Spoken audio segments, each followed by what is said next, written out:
With football season right around the corner, what's a better way to catch a game outside while enjoying some delicious barbecue and staying warm with a tabletop fire pit that I'll show you guys how to make in a bit. This video is brought to you by Wrangler Rigs Workwear, and for the past 2 weeks I've actually been testing out their cool vintage jeans. And not only are they comfortable, but they keep you cool with that moisture wicking technology. So a hot day, week, or month won't even be an issue even if you live in Florida. Now you got the deep pockets that you can fill up with whatever you want. You also got the 5th pocket on it that's suitable for holding the tape measure. No matter what your line of work is, whether it's in a harsh environment or you're just doing some home projects like myself, you want your clothes to work as hard as you do while offering comfort, toughness, and durability. There's definitely value in owning the right pair of clothes, and at the end of the video, I'm gonna give you some details on how you can win yourself a pair fit like these.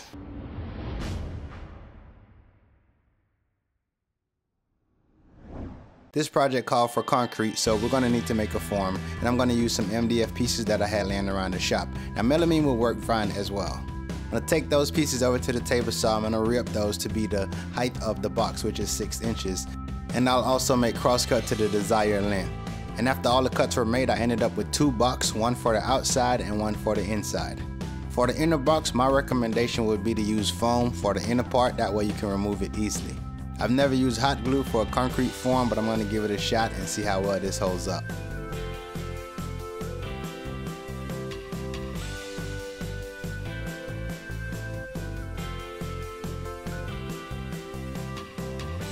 And with the first box glued up, I'm going to move on to the second box, and I'm going to do the same thing.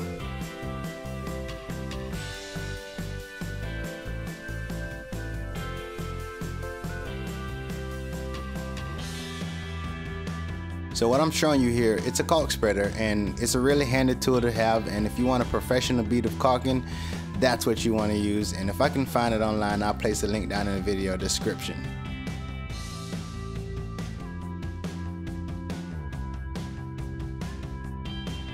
I'm gonna also add a few screws on the outside of the form, and this is just for reinforcement so that the concrete doesn't force the sides off. And to mix the concrete, I'm gonna be using a mixing container.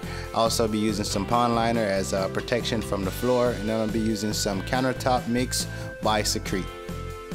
The form is about 1 inch thick going all the way around, and it's best to try to mix it all at once, that way you don't have to double mix again. So for this, I've just used about 1/2 bag, and that actually was enough. Now as I'm mixing, I'm just going to add a small amount of water at a time, this way I don't overwater it. And once I was happy with the mix, it's time to pour the mix inside the form. So my plan here is to put about 1 inch thick of it into the bottom and then vibrate the form, that way we get an even flow. Then I can take the smaller box and then put that inside. Now check for spacing before you start filling it up, and I want to make sure that I have at least 1 inch going around the entire perimeter of the box. Now based on past experience, I'm anticipating the smaller box to start shifting once I'm vibrating the form. So I'm going to add a couple corner brackets on it just to hold it in place. You can use wood or anything to hold it in place. And at this point, you want to vibrate the form so that you can remove as much air pocket as possible. Everything looks good from a visual standpoint, so I'm going to let this sit for approximately a week, and now I can come back to it and remove the form. I took a utility knife and scored the corners so that I can make it a bit easier to remove the MDF. With the short side out, I can now focus on the long side, and as I was squeezing these, trying to remove that, I realized the form popped. Now I wasn't overly concerned about that because I knew I could patch it back together, but I wanted to focus on getting the remainder of the pieces out so that I can take a closer look at it and see what happened. From a visual standpoint, it wasn't as bad as I thought it was going to be. It was just a small crack and wasn't a big deal. So moving along, I was going to take some mix and then fill in the voids and also the hairline crack that was in the concrete mix. The main goal here is to put a thin layer of the concrete mix on the box. I wasn't super concerned about the texture or how smooth it was. I just wanted it to be a flat surface. Now the reason why I'm showing this is that I want to show you guys that if you happen to run into an issue like I did here, you don't necessarily have to throw it away and start from scratch. You can actually fix this and get back on track. To make the concrete adhere better, I'm going to wet the surface and I'm going to spread some more mix in place. Then I'll take a finishing trowel and spread out the mix. And at this point, I was really happy with what was happening. I was happy with the results. Then I decided I'm just gonna surface the entire box, that way everything looked consistent. I was getting ready to walk away from the project and let it sit for a bit. Then I decided, well, let me just turn this thing up. And next thing you know, the entire piece came off. I grabbed the wrong side. Boy, the frustration. I almost just threw this thing down and just said, I'm literally gonna start over. I took a breather, came back, and then we addressed it again. And this time, it was successful.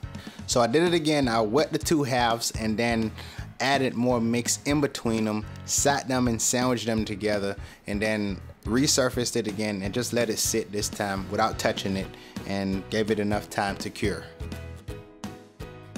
Now I'm gonna make a tray that sit inside the fire pit, and I'll be using two 4-foot aluminum angles. Now you could measure, but I didn't really see a purpose of measuring this, so I'm just gonna eyeball it. I wanna make these aluminum angles a bit shorter and smaller than the hole itself, so that way it's easy, can drop into place and pull back out of place.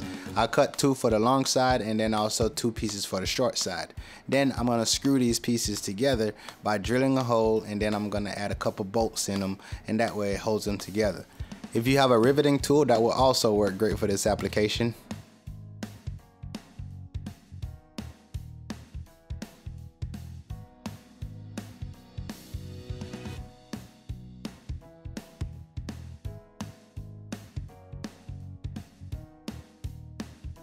I'm going to take a file and round over the ends.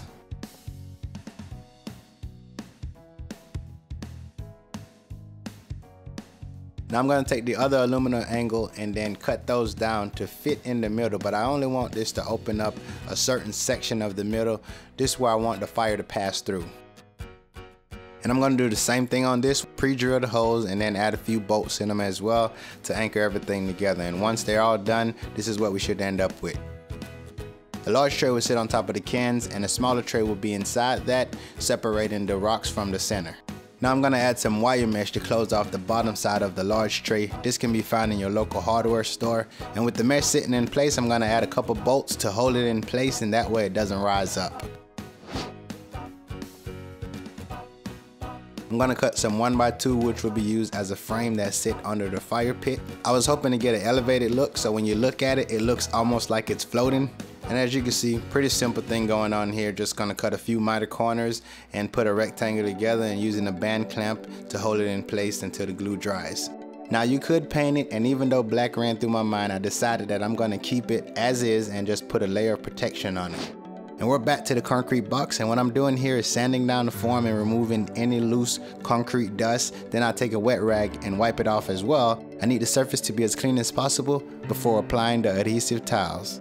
Now to attach the wood to the concrete, I'm going to be using epoxy, and this is a 2-part epoxy that you can purchase. Just simply follow the instruction and mix the 2 colors together until everything turns a chalk white. The instruction is pretty straightforward on the pack. Just follow that, and then you can apply the epoxy to your wood. Now I did notice I had some high and low points on the concrete box, so what I did was I added a couple blobs of it in the corners and also in the middle, so when I put weight on top of it, the epoxy spread out, and then that should make a tight grab onto both pieces. Now to add some bling to this fire pit, I'm going to be using some aluminum adhesive tiles, and they're rated for fireplaces so they can withstand some heat, and also in the kitchen and laundry room and all sorts of application. I ended up using a total of 3 tiles, which is 1 square foot each. 1 tile actually did an entire side. Now to get these tiles down to the proper size, we will need to do some cutting. So using a metal blade on either a table saw or a miter saw would more than likely give you the best results. I'm going to take a piece of 1x2 and place that along the bottom side of the fire pit, and I'll be using that as a straight line. I clamped the first piece of tile in place along with the second piece of tile. Now I can mark it and figure out where to cut. I'm happy with the way it looks, and it actually looks good, so what I'm going to do now is remove the paper from the bottom. Now I'm going to start by sticking the tile from the middle, working my way out to the end. Now I didn't press the entire piece of tile down just yet. I want to remove the clamp on the other one and now put that in place.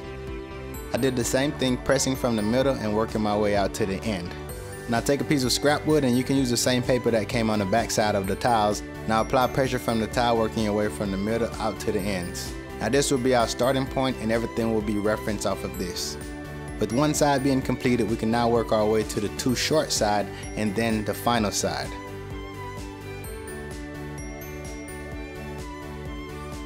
Now if you are looking to make something like this and you want to take on this task, you can totally paint the top trim going around the fire pit.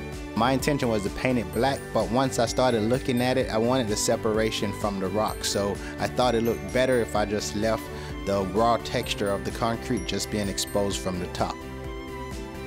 Now having this tray sitting inside the fire pit, it will be pretty tough to get it back out without any kind of handle of some sort, so that's why I'm using these long bolts as a way of being able to pull the tray back out while also keeping the bolts hidden between the rocks. To light up this fire pit, I'm going to be using this gel fuel, and as you can see, it's pretty jelly, got a gel movement to it. They last around 6 hours, and once you light them, I found two ways to put them out. One, you could just put the lid on them and smother them. The other way, you can just blow them out. I'm not sure if there's anywhere locally that carry these, so I purchased these online, and I'll place a link down in the video description. The way this works is you put the tray in, add the rocks around the perimeter, leaving the middle open. And when you want to take the tray out, just dig for the bolts and pull the entire tray out. I'm going to do something a little different from what I did before, and this time I'm leaving the center part open. And the reason why I'm doing that is so that the fire can breathe, and the more it breathes, then the bigger the flame's going to get. So let's light it on fire and see what happens.